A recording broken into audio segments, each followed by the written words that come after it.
मुंबई महापालिका एस विभागातील घनकचरा व्यवस्थापन विभागामध्ये करण्यात आलेल्या खासगीकरणाविरोधात पालिका एस विभागातील घनकचरा व्यवस्थापन विभागातील सुमारे 250 कर्मचारी गेल्या 5 दिवसांपासून काम बंद आंदोलन करतात। यामुळे भांडूप, विक्रोळी, कांजूरमार्ग आणि नाहूर परिसरामध्ये कचऱ्याचे ढीग जमा झाले। पालिका खासगी कामगारांच्या मदतीने तुटपुंजे प्रयत्न करताना दिसते, मात्र आता पालिकेचे हे कर्मचारी संतप्त झाले।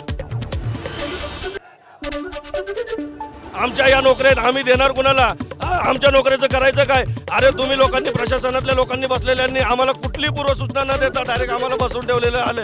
आज आम्ही 5 दिवस या ठिकाणी उपोषण करत आहोत, पण आमच्याकडे कुणी दखल घेतली नाही। कामगारांच्या गाड्या 20 वर्ष आम्ही काम करतो मोटर लोडवर, आणि आत्ता काम करत नसताना आमच्या कोणत्या कंप्लेंट आहेत का? तर मग आम्हाला का काढण्यात आलंय? नवीन गाड्या कॉन्ट्रॅक्टच्या, पहिल्या पण कॉन्ट्रॅक्टच्या गाड्या होत्या, आम्ही काम करत होतो, आता कॉन्ट्रॅक्टच्या गाड्या आल्यानंतर आम्ही का नको? नवी मुंबई आंतरराष्ट्रीय विमानतळाला लोकनेते दिबा पाटील यांचं नाव देण्याच्या मागणीसाठी पुन्हा आंदोलन।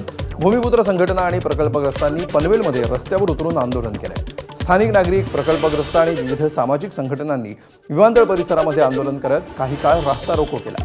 यामुळे परिसरामध्ये तणावाचं वातावरण निर्माण झालं होतं। पोलिसांनी तात्काळ घटनास्थळी धाव घेत आंदोलकांची समजूत काढली। कोणताही अनुचित प्रकार घडू नये यासाठी पोलीस बंदोबस्त देखील तैनात करण्यात आला होता।